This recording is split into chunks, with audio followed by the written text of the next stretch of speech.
Resibo mga kaibigan. Yes, resibo. Kailangan mo rin to para sa business mo. Obligasyon natin to mga kaibigan, taon-taon. Alright? Pumasok tayo sa business. Siyempre kumikita tayo, maliit man yan o malaki, still obligasyon natin to, responsibility natin to, na magbayad ng buwis para matawag din natin yung sarili natin na kahit papano meron din tayong naiaambag, no, sa society natin. Alright?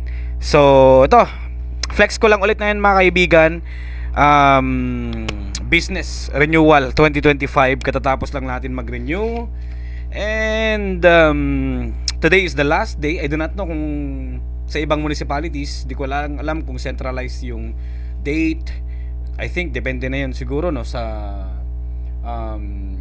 municipality. So we are here in Cagayan Valley, and today is the last day for regular processing of documents for renewal man or for new. Kapag bukas January 21 meron ng amoroso or late na. So still we will be serving computer repair services and printer repair services for 2025. Hindi pa tayo makapag-sales, no? Gusto ko sana magbenta na talaga ng mga gadgets, mga printers, laptop, pero wala pa tayong budget. So ito yung mga kinuha natin. Meron din tayong checklist. Di ko lang alam mga kaibigan kung ganun din yung sa inyo, no? Saan ba yung checklist ko?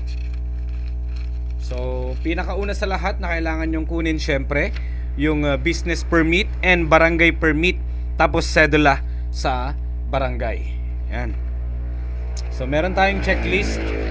I think magkakaiba naman, no? Magkakaiba naman yung requirements para sa renewal and new business owner.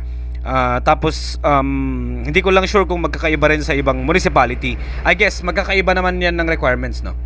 So dito sa atin meron tayong DTI registration certificate, which is okay na yan kasi nga 5 years ang validity and pangatlong year pa lang sa atin ngayon.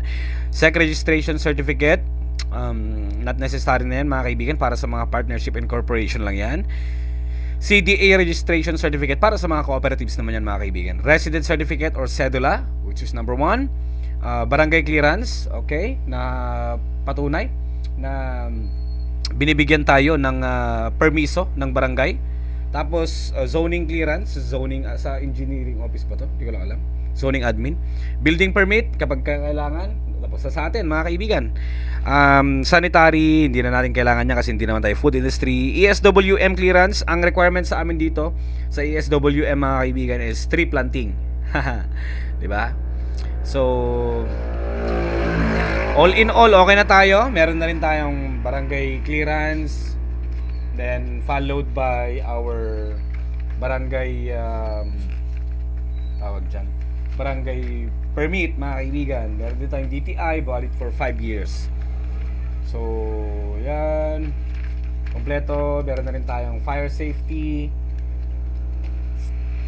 Yan. So BIR naman, nagbayad na rin tayo mga kaibigan, through agent kasi yon.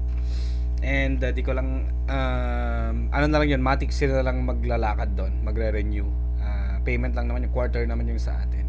So flex ko lang, magbayad ng buwis para kahit papaano may maitulong tayo sa ating pamahalaan.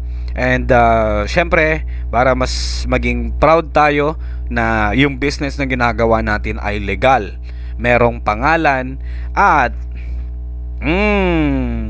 sa ating mga repair business, tatangkilikin tayo kapag meron tayong resibo, especially ng mga government agencies. Thank you for watching.